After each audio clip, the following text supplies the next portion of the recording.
In India, 50% of our population lives on less than $2 a day, and they have no access to any kind of public health system which can take care of them. 100 years after the first heart surgery, less than 20% of the world's population can afford it. For 80% of the world's population, if they ever require a heart operation, they're going to die. You see a small child, mother is holding a child, and you tell them that there's a hole in the heart which needs to get fixed. The first question the mother asks in this country is, how much is it going to cost? The patient and their family should be focused on the healing and the recovery and not having to worry about the finances. Health City is a vision to change the way that healthcare is delivered and to provide the highest quality of healthcare at the lowest price to the largest number of people.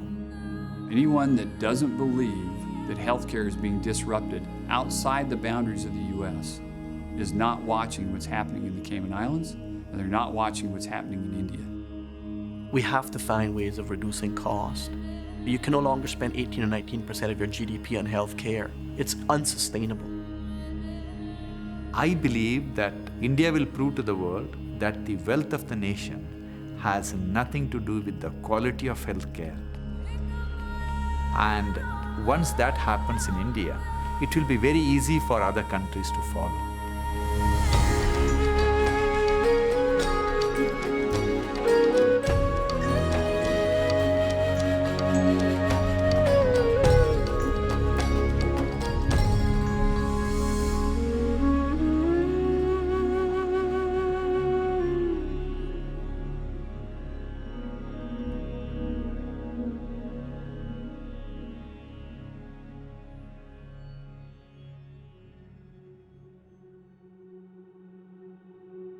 When I was in 5th standard, our teacher came to the class one day and announced that today somebody in Cape Town transplanted a human heart. And that's the day I decided that I want to become a doctor.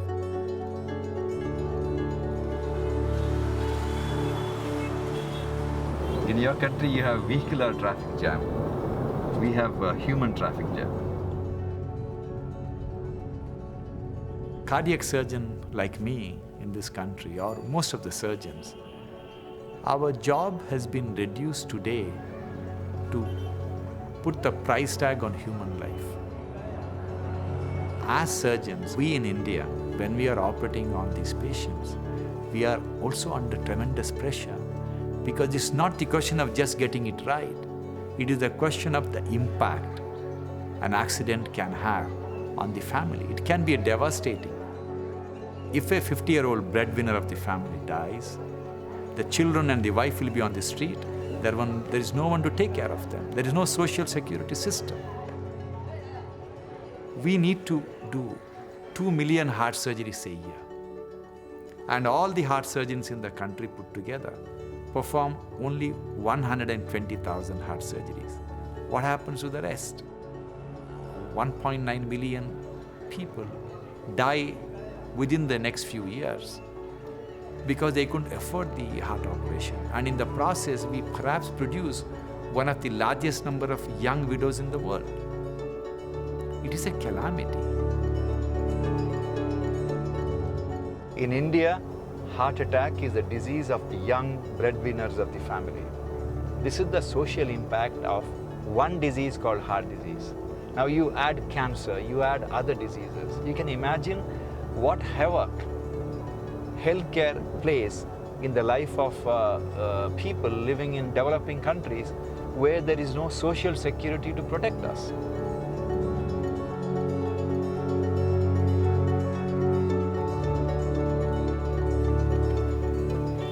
So is that usually how you do it? You get dressed in the car? Yes, I do. Yeah. Otherwise, you'll spend some more time. Yeah, I always like to do 2 things at any given time. I hate doing one thing at a time. Just when I'm coming near the hospital, I remove my jog suits and t-shirts and wear the scrub suits. I lead a fairly hectic life. I have a lot of things to be done on a given day. I see 60 to 80 patients every day, and a typical patient of mine is a little baby sitting on the mother's lap. I examine the kid and I tell the mother that her baby has a hole in the heart and he needs an open heart surgery. She has only one question: how much it is going to cost? When I tell her that it is going to cost 80,000 rupees, which she doesn't have, that is a price tag on the kid's life. Essentially, I am telling her that if you come up with 80,000 rupees, you can have the kid. If you don't have 80,000 rupees, you're going to lose the kid. This is what we do from morning till evening, putting price tag on human life. This is what all the doctors working in most countries do. Now, is it acceptable? It is not acceptable. Because I go home, I look at the comfort my children have. And what 80,000 rupees in our life is nothing. For us, if a solution is not affordable, it is not a solution. It's pointless talking about all the developments in healthcare if people can't afford it. Our strategy as a group is to reduce the cost of tertiary healthcare across the world, across the planet. We have managed to reduce the cost of a major heart operation in India to $1,400 from what it was around $3,000 25 years ago. It is not a cheap Indian way of doing it. Our hospital is accredited by Joint Commission of US.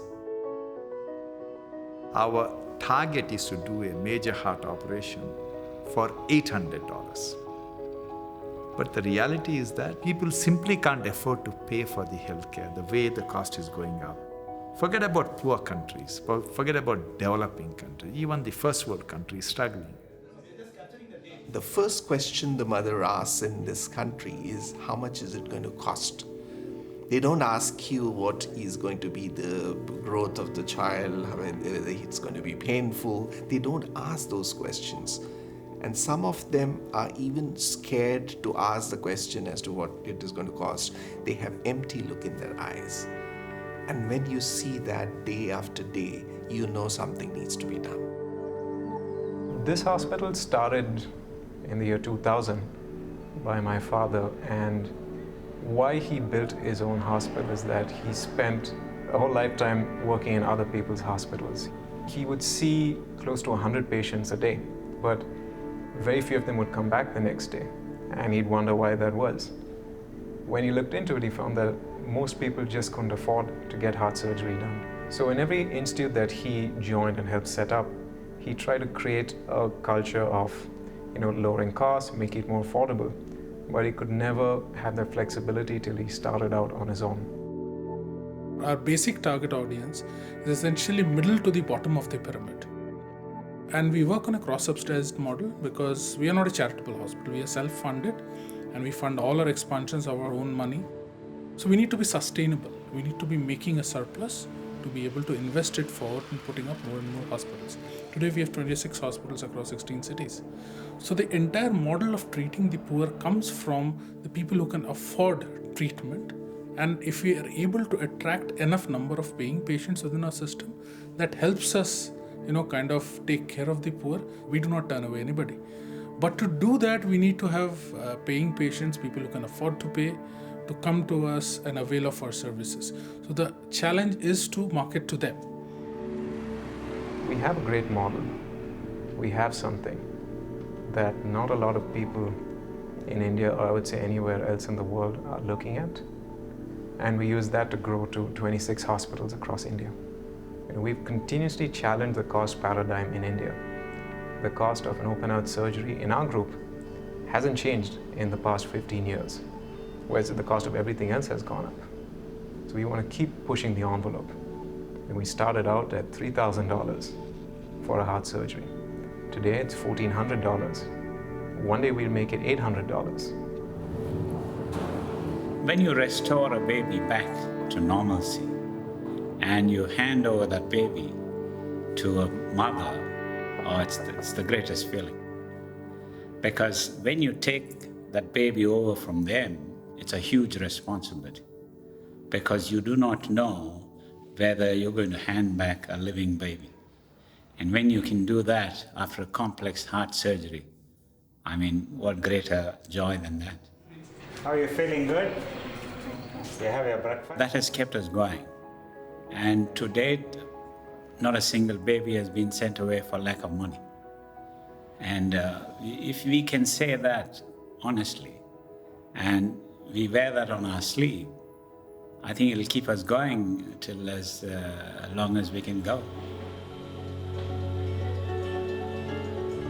What we have learned over the years is that high quality care, when the outcomes are good, it costs you less. The objective of technology should be to bring the cost down. If you see in any other industry, technology brings the cost down. But in healthcare, technology takes the cost down. I think that needs to change, and that can change only by a data-driven, facts-driven medicine, and where the decision-making process itself is supported by technology. I think that is going to be the quantum leap in medicine which is going to happen, and our group is completely focused on that. People have a low opinion about commoditization of a service or a product. But Henry Ford proved that commoditization of a product makes it cheaper, makes it better, and makes it efficient. And that is what is required for delivering healthcare. Healthcare cannot be delivered as a handcrafted masterpiece. It is beautiful to have a handcrafted masterpiece, but how many people can afford it? If we have large operations, your results get better, your cost goes down, and when the cost goes, the results get better, your customers are happy and more people can afford it. So people may not like to hear the word commoditization of healthcare, but that is a reality. Sooner we embrace it, it's better for us. For us, healthcare is all about process, protocol, and price. And we can offer healthcare in any part of the world, where every citizen can enjoy the beautiful things what healthcare can offer with dignity, just by changing the process of delivering healthcare. And this is what we are trying to redefine. This is the mission of our institution.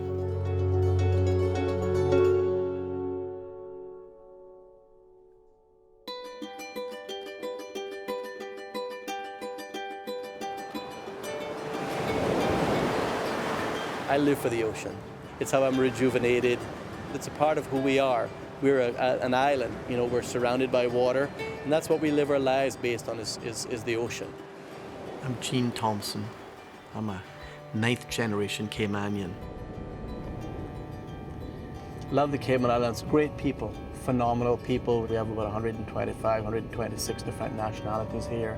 It's a great place to live, great place to raise your children. Most of the larger companies on the island, all of the people that founded them were all seamen. My dad was a seaman, and you know, seamen are not known to be risk adverse.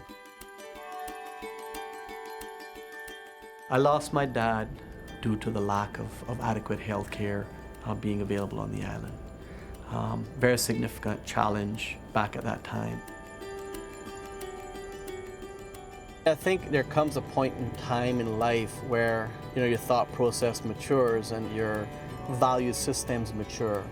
And when this opportunity came up to give back, to give people health, to give people back an opportunity to live, it actually grew pretty quick.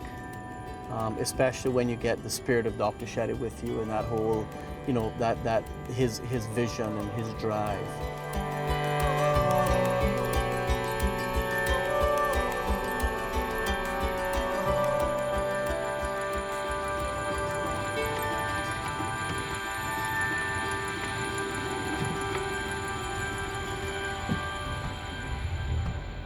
Welcome to Health City. In the world that we live in, we have the cliche of saying that you get what you pay for. We don't believe that. We believe that you have to think creative and come up with radical thought processes. Health City is a joint venture between Narayana Hospitals and Ascension Health. You come to our hospital, you're not going to see granite and marble. We built this hospital with a home builder. Biggest thing he'd built is 16 apartments. And we had support from a medium-sized healthcare provider out of Naples, Florida. You know, in the Western world, beds start at about $1 million and go up to $3 million. This hospital is $420,000 a bed, complete, including property, including everything. Every part of it has a value proposition, or every part of it has an impact on the deliverables. Everybody okay? My role is to deal with regulatory affairs, government interaction, local interaction, and then development of the project. We have 17 outpatient offices. And our model is very simple. There's no hierarchy. If you're our head of cardiology, or head of cardiac surgery, or a junior doctor, everybody gets the same size office and in the same area. We have a 17-bed ICU. We have 5 private rooms. We have 12 open bay rooms and 2 isolation rooms. This model is not a normal standard model that's used in the US.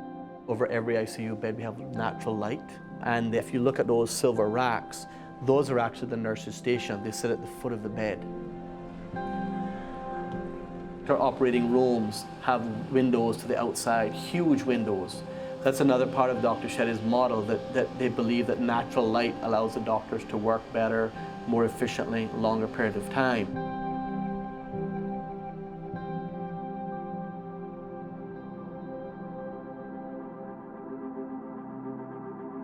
Eight years ago, my dad had an aneurysm in his brain. And just because of the limited resources and limited availability of health care, by the time we got my dad to an institution that could have helped him, it was too late. We're not now offering neurological services or neurosurgery yet, but we have many heart patients. We have many people that unless we were able to handle their problem instantly, would have had significant damage or possibly loss of life. Benoit, you back? Are you spending the night?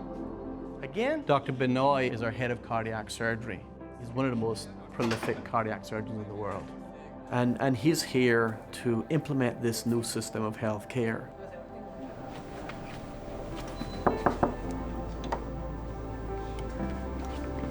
Hello, good morning, Elsa. Good morning. How are you? I'm How are doing you? Good? very good. You have the lungs. Okay. Over last 13 years, I've done more than 5,000 open heart surgeries. I was working in Dr. Shetty's hospital in Bangalore last 13 years. If every surgeon has that opportunity to work with a mentor like Dr. Shetty, this whole healthcare will change. I cannot still understand why healthcare is so expensive here. There's no need. I met one doctor here in the government hospital here. He spent $200,000 in US for his coronary bypass surgery that we are doing for $45,000. And I'm telling you, there is absolutely no difference, I can tell you. Because now coronary artery bypass surgery or any heart surgery, all over the world, most of the centers, it's all standardized. It's nothing big. So why something can be done $45,000 here is $200 somewhere different? Somewhere it's very difficult to understand. There's something wrong. So we have to find out what is that wrong and how can you rectify. This lady has kids, she has a husband, she has a family. She's able to have this care, stay at home, and in addition to that, for about a quarter to a third of what it would have cost if she was sent off for the care. That's what it comes down to, saving lives, touching people's lives.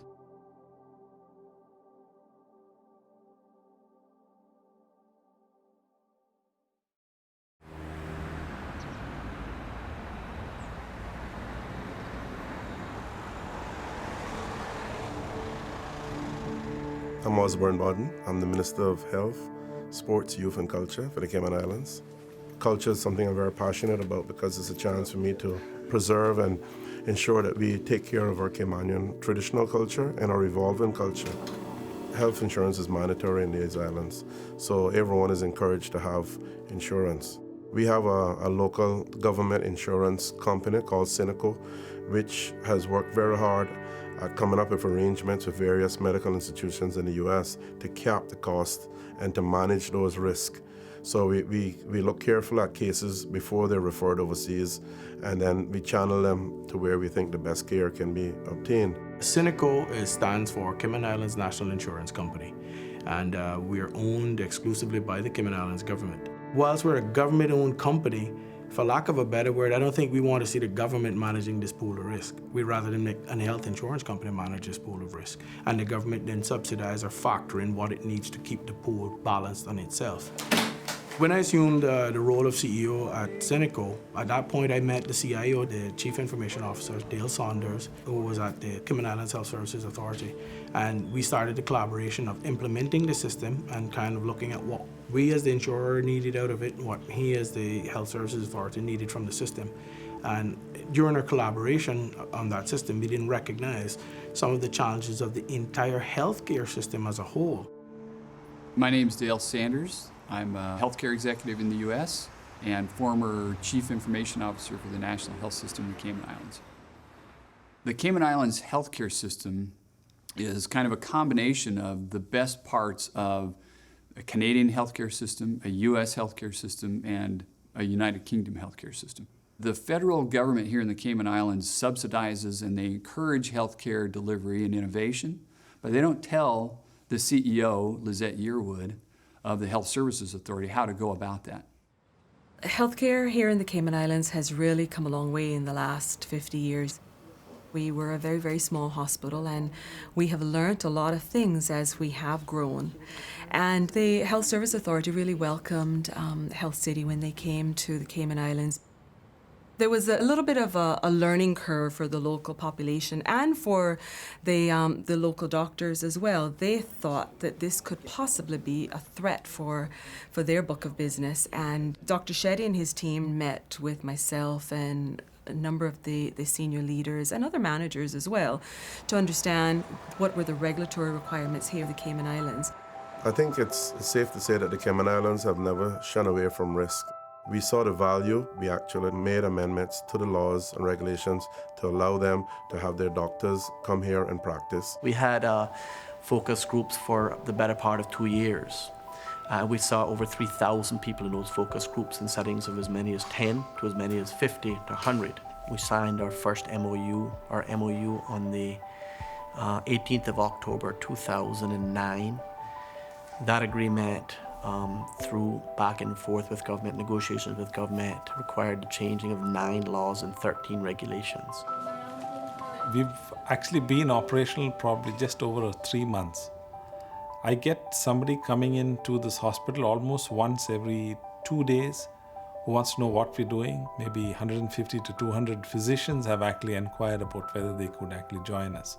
So all of these different players coming together in a very selfless and collaborative way saying, how do we make this system work for the Cayman Islands? How do we make it work for the Caribbean? And how do we make it work for the U.S.? I think we're probably one of the first hospitals in the world that will publish our price as a bundled flat rate. And that's what you'll pay. Nothing more, nothing less. It's unbelievable. We tell them it's flat rate, here's the price, pay your check, and it's done.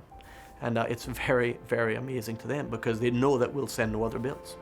We have a single bundled price which includes the hospital care, the surgeon anesthesia fees, or any other fees that need to be included, and that's exactly what the patient would pay. You can't just say we're going to provide inexpensive doctors or we're going to, provide inexpensive medication or whatever. It's a total package. Every single person here is an employee to understand where they fit in, understand cost, understand the vision. See, we have no profit centers in this hospital. Our lab's not a profit center. Our imaging's not a profit center. They're all utilities to create one profit center, that's the hospital. We're never going to match India in those costs, but we can show that in a high-cost destination, we can provide high-quality, low-cost health care if we think out of the box.